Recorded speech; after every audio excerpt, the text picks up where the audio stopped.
Bonjour bien-aimés de le Seigneur, nous avons la grâce de réaliser que c'est vendredi ce matin et que c'est le dernier jour de la semaine concernant nos enseignements. Bien que nous aurons à partir de samedi, dimanche, un résumé de la parole de Dieu, une prédication à travers la servante de Dieu, la responsable de l'intercession, Maman Yvonne. Ça sera des prédications. Mais aujourd'hui, nous sommes en train de clôturer la série des enseignements que nous avons reçus de la part du Seigneur. Et nous sommes en train de lire 2 Corinthiens chapitre 6. Tout le chapitre, il a 17 versets. Et nous lisons tous au nom du Seigneur. 2 Corinthiens chapitre 6, versets 1 à 17. Je lis au nom du Seigneur. Dis avec moi, j'ai ma Bible. Puisque nous travaillons avec Dieu, nous vous exhortons à ne pas recevoir la grâce de Dieu en vain. Car il dit, au temps favorable, j'étais exaucé. Au jour du salut, j'étais secouru. Voici maintenant le temps favorable.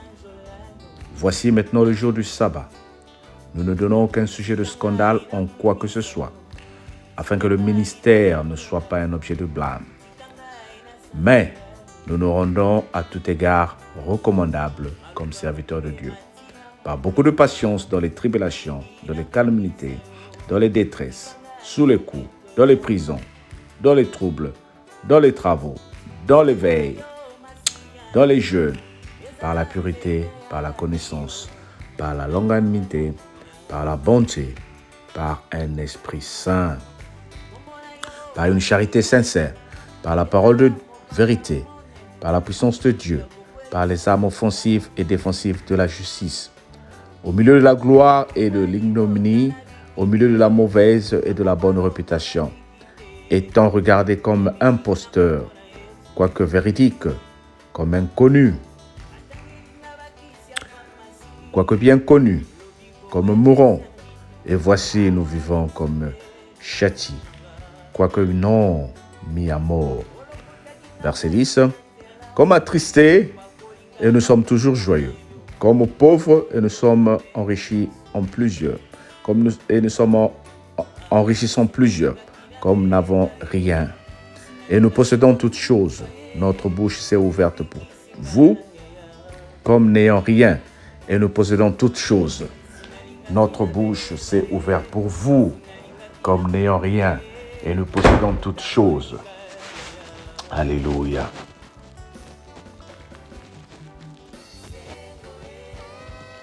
Vous n'êtes point à l'étroit au-dedans de nous, mais vos entrailles se sont rétrécies. Rendez-nous la pareille. Je vous parle comme à mes enfants. Élargissez-vous. Verset 14. Ne vous mettez pas avec des infidèles sous un joug étranger. Car quel rapport y a-t-il entre la justice et l'iniquité? Où y a-t-il de commun entre la lumière et les ténèbres? Quel accord y a-t-il entre Christ et Bélial? Auquel part a le fidèle avec l'infidèle? Quel rapport y a-t-il entre le temple de Dieu et les idoles?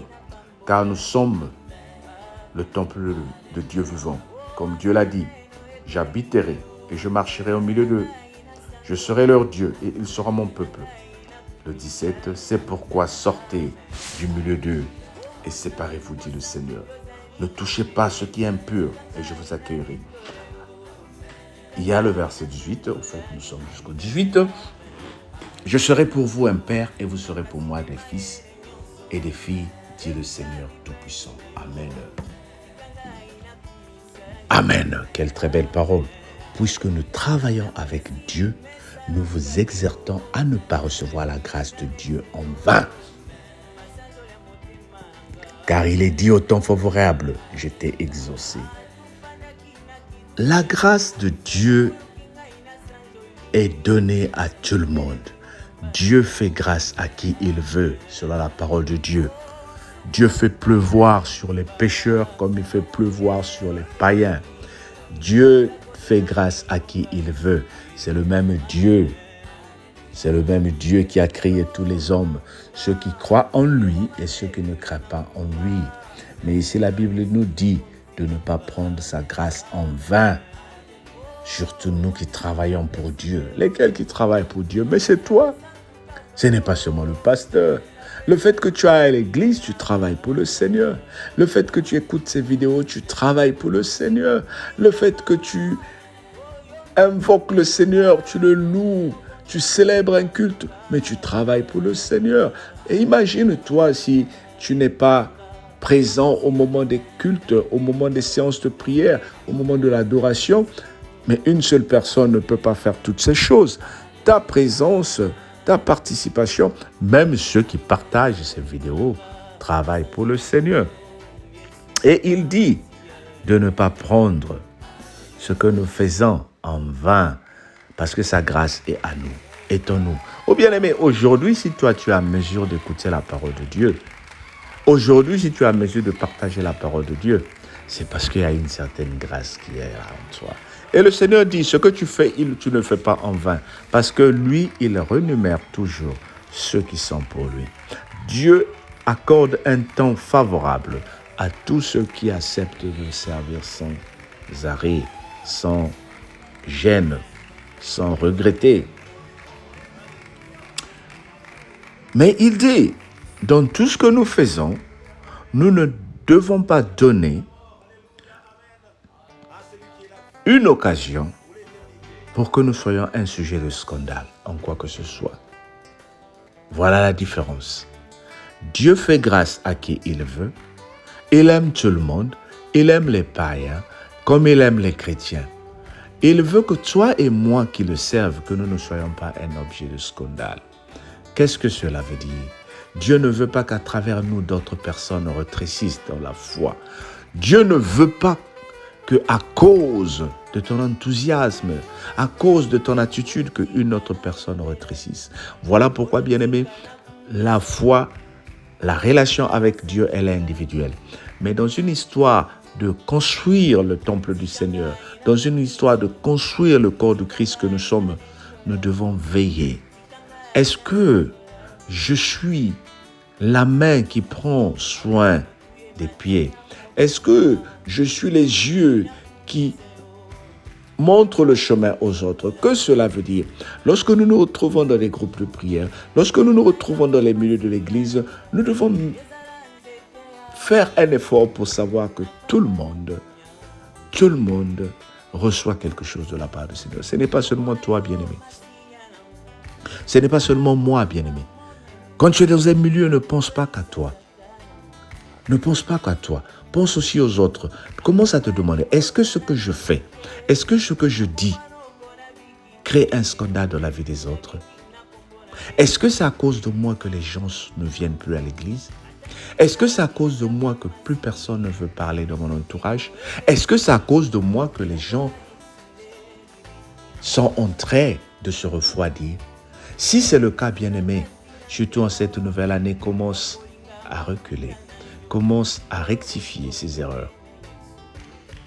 Est-ce ta façon de parler honore Dieu? Est-ce ta façon de parler fait plaisir aux autres? Oui, il y a certaines vérités que nous sortons. Il y a certaines choses que nous disons qui peuvent blesser, qui peuvent corriger et qui peuvent faire que les gens partent. Mais est-ce que c'est la vérité de Dieu? Est-ce que c'est ce que le Seigneur nous envoie faire? Est-ce que c'est ce que le Seigneur nous envoie pratiquer? Oh bien-aimé, le message qui est en train de clôturer cette semaine veut juste dire que nous avons tous la responsabilité de veiller autour de nous. Tu as des biens,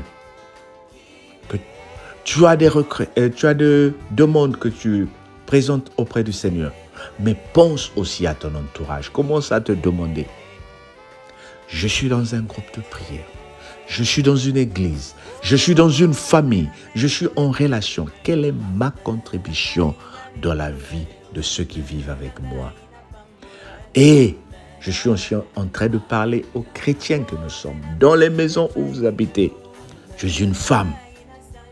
Tu ne penses qu'à toi. Tu ne penses qu'à toi. Tu es un homme. Tu ne penses qu'à toi.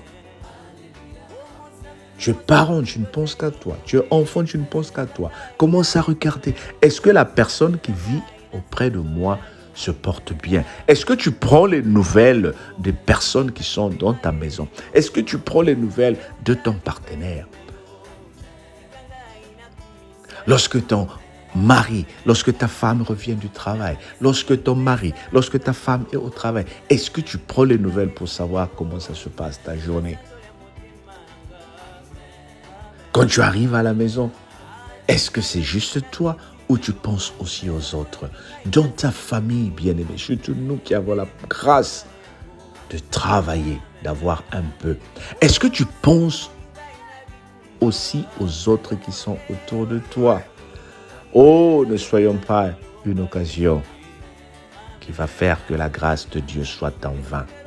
La grâce de Dieu peut devenir en vain parce que le Seigneur est en train de te bénir financièrement, mais ta famille est en train de tomber dans la pauvreté. La grâce du Seigneur peut devenir de telle sorte qu'il y a des gens dans ta famille qui prient et le Seigneur t'a élevé grâce à ces prières-là pour que toi tu sois en Europe. Mais ces gens sont en train de mourir de faim en Afrique. Ces gens sont en train de veiller, faire des veillées de prière. Que le Seigneur nous aide. Mais Dieu ne va pas descendre sur terre pour leur apporter quelque chose. Dieu est en train d'agir à travers toi. Il y a des orphelins dans le monde. Il y a des veuves dans le monde. Il y a aussi des hommes de Dieu qui travaillent dans des pays démunis, au Congo, au Gabon, qui n'ont pas de salaire. Mais le Seigneur est en train de te bénir. Est-ce que tu es en train de penser? Oh bien-aimé, nombreux d'entre nous, nous pensons que c'est Dieu qui va résoudre les problèmes. Mais tu es Dieu. La Bible dit, comment peux-tu aimer Dieu que tu ne vois pas alors que tu n'aimes pas la personne qui est en face de toi? Tu es Dieu, bien-aimé. 1 Jean chapitre 4, verset 4, il dit, et vous, vous êtes des petits dieux, parce que nous sommes des petits dieux. Et celui qui est en nous est plus fort que celui qui est dans le monde. Nous les avons vaincus. Bien-aimé, Dieu veut montrer sa gloire. Dieu veut montrer sa gloire à travers toi. Je veux que tu commences à voir cette vision-là où tu vas dire, Seigneur, je vais élargir mes tentes. Je veux être béni financièrement. Ce n'est pas seulement pour mes projets, mais pour les autres aussi. Pense, Seigneur, à me donner la force pour aider les autres. Voilà comment tu dois orienter. Voilà comment je dois orienter aussi mes prières. Il y a quelque chose que tu connais. Peut-être que tu as fait quelque chose pour avoir un enfant. Peut-être que tu es allé voir un médecin pour voir un enfant. Il y a une femme qui est en train de prier comment je vais faire pour avoir un enfant. Toi, tu connais, montre, dis aux autres pour que la gloire du Seigneur se manifeste. Vous savez, Dieu ne parle pas directement à tout le monde. Dieu t'a parlé pour que tu ouvres une voie à l'autre. Dieu t'a ouvert les portes pour que tu ouvres les portes des autres. Alors commence à donner cette gloire-là. Commence à donner le relais aux autres. Que le Seigneur te bénisse. Que cette parole nous aide à commencer cette année avec des bonnes idées qui vont surprendre le monde. Dans le nom de Jésus, notre Seigneur et Sauveur. Amen. Alors nous sommes arrivés en fin de la semaine, comme tu connais. Continue à écouter la parole de Dieu. Partage, reparle lundi, mardi, mercredi, va sur YouTube, écoute nos vidéos. Et pour ceux qui suivent ces enseignements, on se dit à lundi. Mais demain, samedi et dimanche, nous allons recevoir sur WhatsApp la parole de la part de notre maman Yvonne. Que le Seigneur te bénisse et qu'il te fortifie. Nous nous disons très bon week-end à toi et à très bientôt. Amen.